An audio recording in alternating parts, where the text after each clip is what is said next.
సూర్యుడున్నాడమ్మా నిన్నే చూపడానికి, రేయి ఉన్నాదమ్మా కలలో నిన్నే చేరడానికి.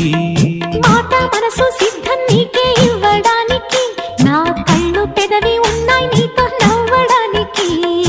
ఏనాడు చూశాను రూపురేఖలు, ఆనాడే రాశాను చూపులేఖలు. ఏ రోజు లేవమ్మా ఇన్ని వింతలు, ఈ వేళ నా ముందు ప్రేమ పుంతలు. ఏడు వింతలను మించే వింత మన ప్రేమే